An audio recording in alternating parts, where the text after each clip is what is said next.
I was halfway through unpacking my daughter's backpack when I saw it, a crumpled piece of lined paper shoved between her math book and a half-eaten granola bar. I pulled it out without thinking. At first, I thought it was just a forgotten homework assignment. Then I read it. Who celebrates kids with dead dads? My throat closed. My hands went numb. I read it again, hoping it would change. It didn't. It was written in blocky pencil-pressed letters like a child trying to be cruel on purpose. There were tiny tears at the corners, like someone had balled it up, then flattened it to make sure it got seen. I stared at it, standing in the middle of our quiet kitchen, holding that awful sentence in my hands, and suddenly I could see her, my daughter, Emery, sitting alone at school. I pictured her clutching her little pink backpack, the one with the cupcake keychain she picked out last month, trying to look brave. It was her birthday. She had spent all week talking about it. She made little invitation cards herself with glitter pens and stickers. She handed them out in class with a shy smile, saying, "You don't have to bring presents. Just come for cupcakes and silly hats." She was so proud. She even helped me frost the cupcakes the night before. I told her it would be special, that people would come, that birthdays are still worth celebrating. But when I walked into her classroom that afternoon, she was sitting alone at the party table. 12 cupcakes untouched, confetti untouched, Emery untouched. She didn't even cry. She just looked at me with those big, quiet eyes that used to light up when she saw her dad walk through the door. I didn't ask her what happened. Couldn't. I was too afraid of the answer. So I packed the leftover cupcakes, kissed the top of her head, and told her we'd celebrate at home. Just us. I didn't know about the note then. I didn't know that, while she sat alone, someone had decided to make it worse. That while my daughter waited for her friends, someone made sure she felt smaller than she already did. I pressed the note flat against the counter. My fingers shook as I tried to hold it still. I didn't know who wrote it. I didn't know who saw it. But someone made my little girl feel like her father's death made her unworthy of kindness. And that's when something shifted in me. Grief is a heavy thing. It bends your back, it fogs your brain, but most days you keep going. You pack the lunches, you smile through the meetings, you say you're fine when you're not. But this was different. This wasn't just about grief. This was about cruelty. This was about a child trying to stand tall in a world that had already taken so much from her, and someone had decided to knock her back down. I looked out the kitchen window at the street where my husband used to teach her how to ride her bike, where he used to wave to the neighbors on his way to deployment, where she used to sit on his shoulders to watch the 4th of July fireworks. He wasn't just a soldier, he was her world. He still is. And now someone made her feel like that world didn't matter. So I did something I hadn't done in a long time. I reached out, not to a teacher, not to a principal. I reached out to someone who knew Caleb, someone who had stood beside him in uniform, someone who might understand that birthdays still matter. Because when your child is sitting alone on her birthday, when she's been told she doesn't deserve to be celebrated because her dad is dead, you don't stay quiet. You find a way to show her she still belongs. Even if that means calling in the only people left who remember her father the way she does. The morning of Emery's birthday started like most days in our house, early, rushed, and a little too quiet.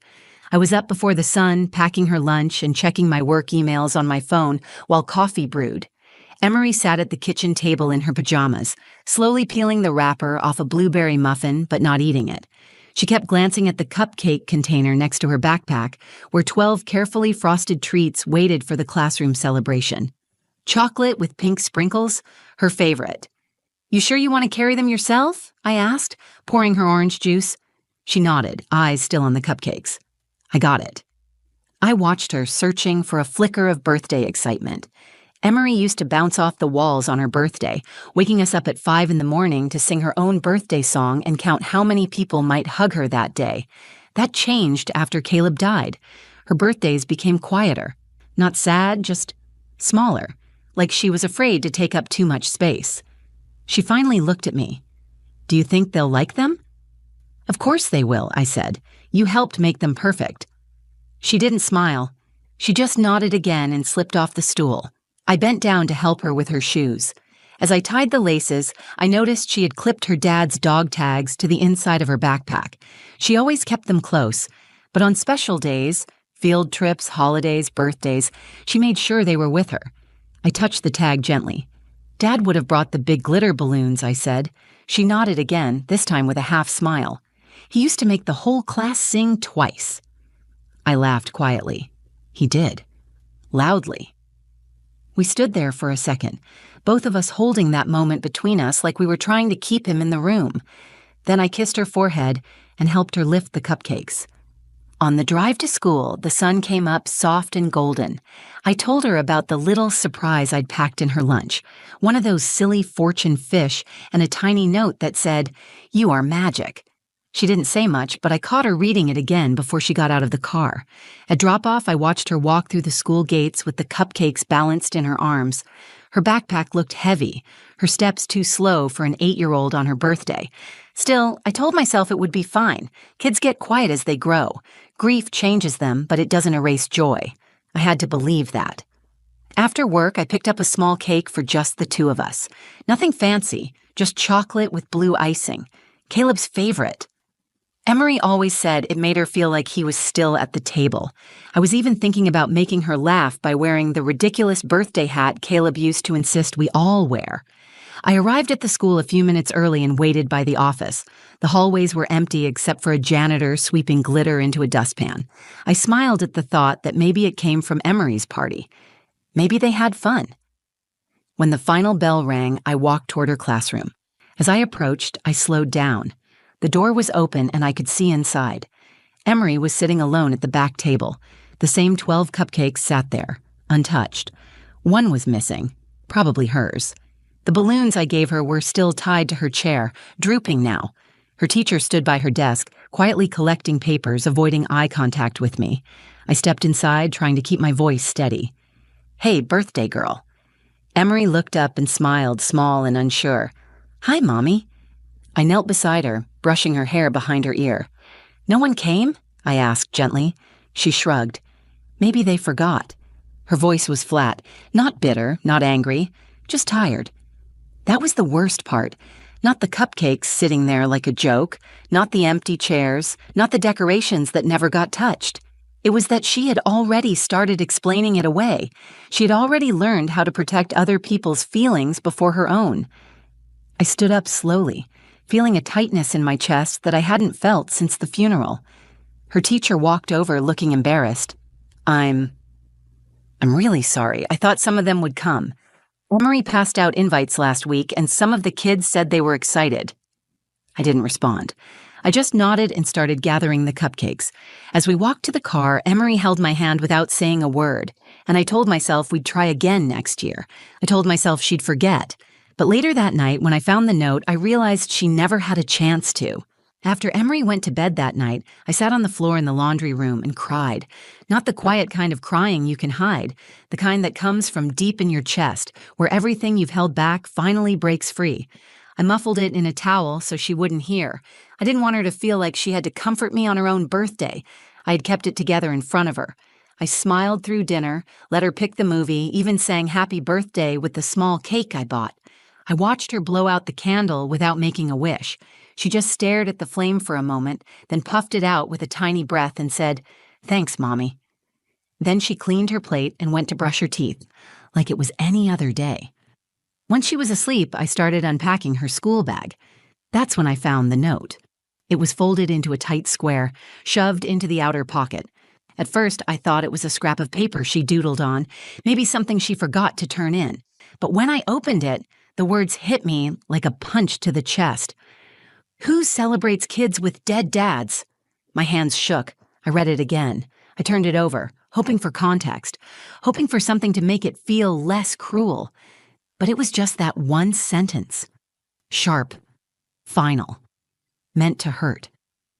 I sat down at the table, staring at the note under the kitchen light. I wanted to believe it wasn't serious. I wanted to believe it was a mistake.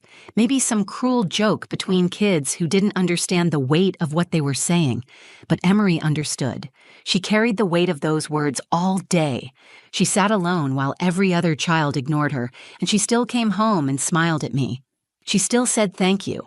The part that broke me wasn't just that she had been hurt. It was that she didn't tell me. She didn't want to make it worse. She was already learning to shrink her pain so other people wouldn't feel uncomfortable. I called my mother, trying to steady my voice. She picked up on the second ring. "Hey, sweetheart, how's my birthday girl?" "She's sleeping," I said. "No one came." There was silence on the other end. "No one?" she asked, her voice lower now. "Not one," I said. "And someone left her this." I read her the note. I could hear her breath catch. "Jesus," she whispered.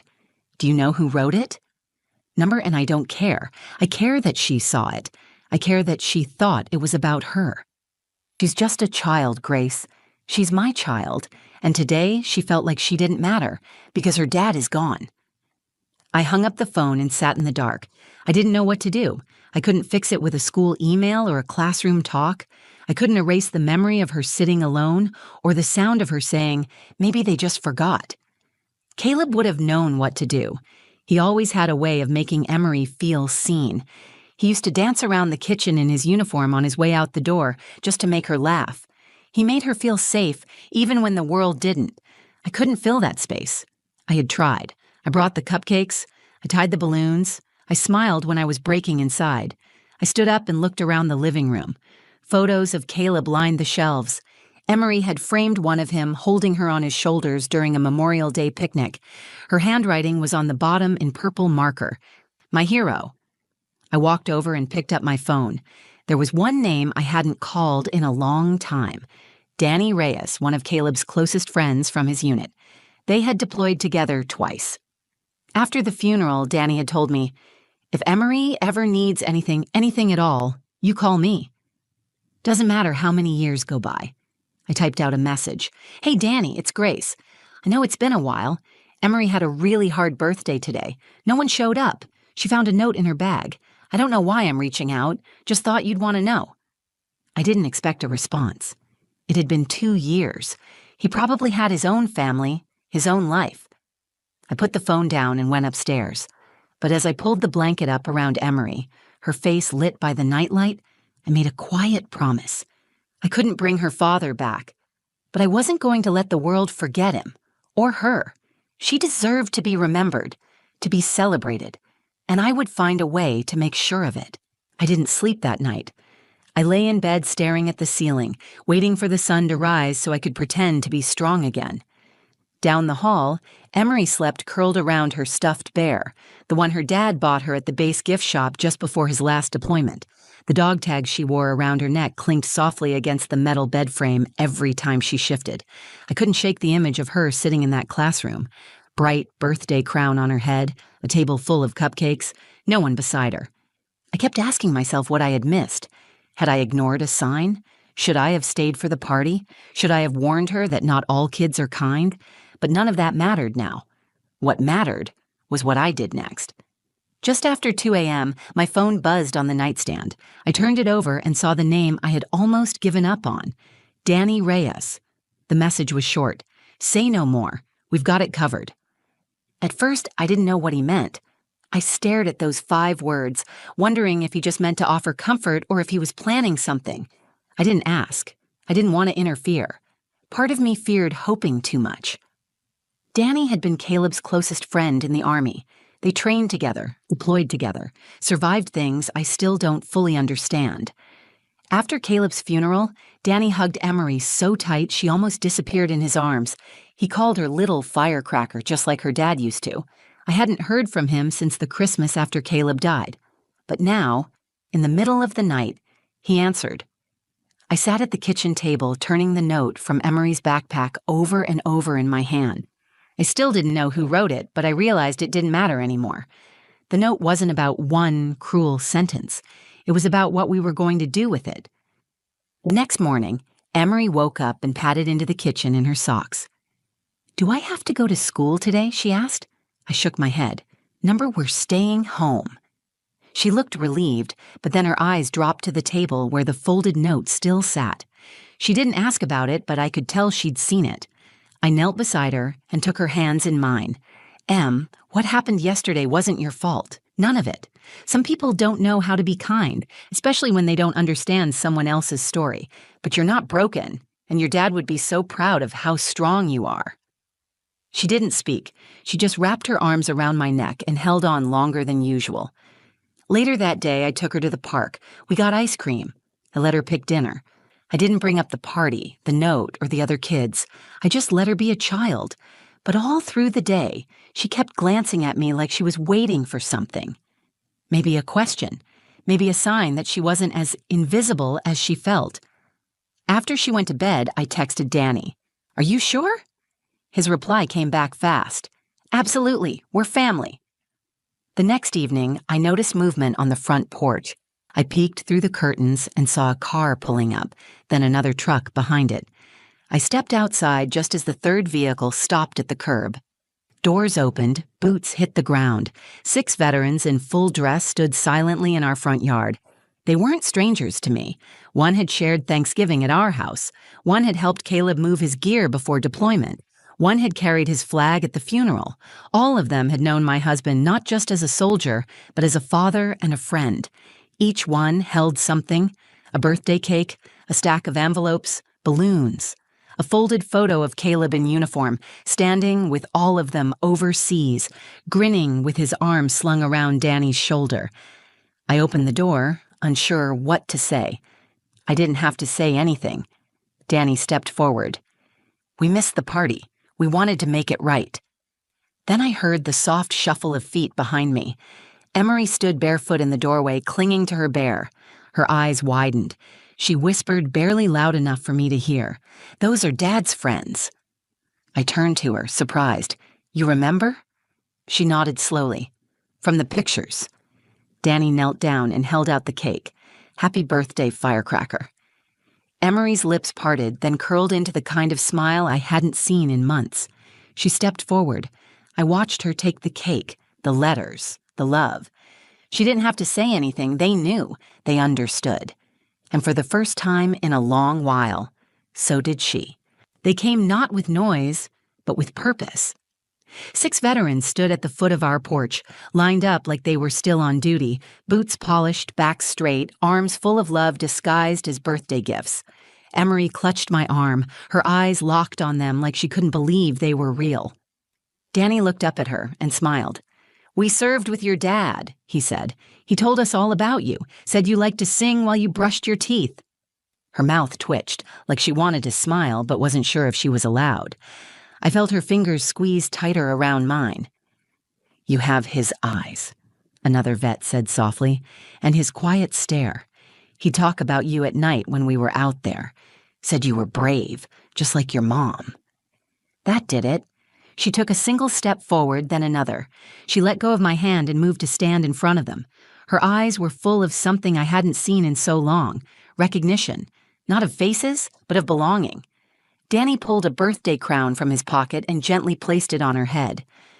"We missed your party," he said, "so we thought we'd throw one of our own." He signaled to someone in the back, and I noticed neighbors starting to gather on their porches. A couple from across the street stepped outside with their toddler. A man next door leaned on his cane and watched, eyes narrowed with interest. And then the music started. It wasn't loud, just a portable speaker playing one of Caleb's favorite oldies, a song he used to dance to in the kitchen with Emery on his shoulders. The veterans started singing Happy Birthday, deep voices carrying through the neighborhood. Not loud, not flashy. Honest, steady, like a promise. Emery's lips parted in disbelief. She turned to look at me as if to ask if this was real. I nodded, but my throat was too tight to speak. When the song ended, Danny handed her a stack of envelopes. "These are from us. Letters about your dad, stories we thought you'd like, things he probably never got a chance to tell you." She cradled them like something sacred. Another vet held out the cake. Chocolate, blue icing, just like the one Caleb used to pick out every year. A single candle flickered at the center. One of the older men, Sergeant Keller, I remembered now, lit the candle and stepped back. "Go ahead, sweetheart," he said. Emery looked around. She saw the small crowd of neighbors now standing on the sidewalk. Some had brought out lawn chairs. Others stood in silence, watching her like they were seeing her for the first time. She looked at the veterans, her dad's friends standing proud behind the cake. Then she looked at me. "Can I make a wish?" she asked. I nodded. She closed her eyes. Her brow furrowed, lips pressed tight. When she opened them again, she blew out the candle in one breath. Everyone clapped. The applause wasn't loud, but it was enough to let her know she had been seen. After cake, the veterans sat on the porch with Emery. One told her a story about how her dad once lost his boots and had to wear flip-flops around the base for 2 days. Another told her about the time Caleb saved a stray puppy in the middle of a mission and tried to sneak it home. She laughed. Not a quiet chuckle. A real laugh. The kind that comes from somewhere deep and free.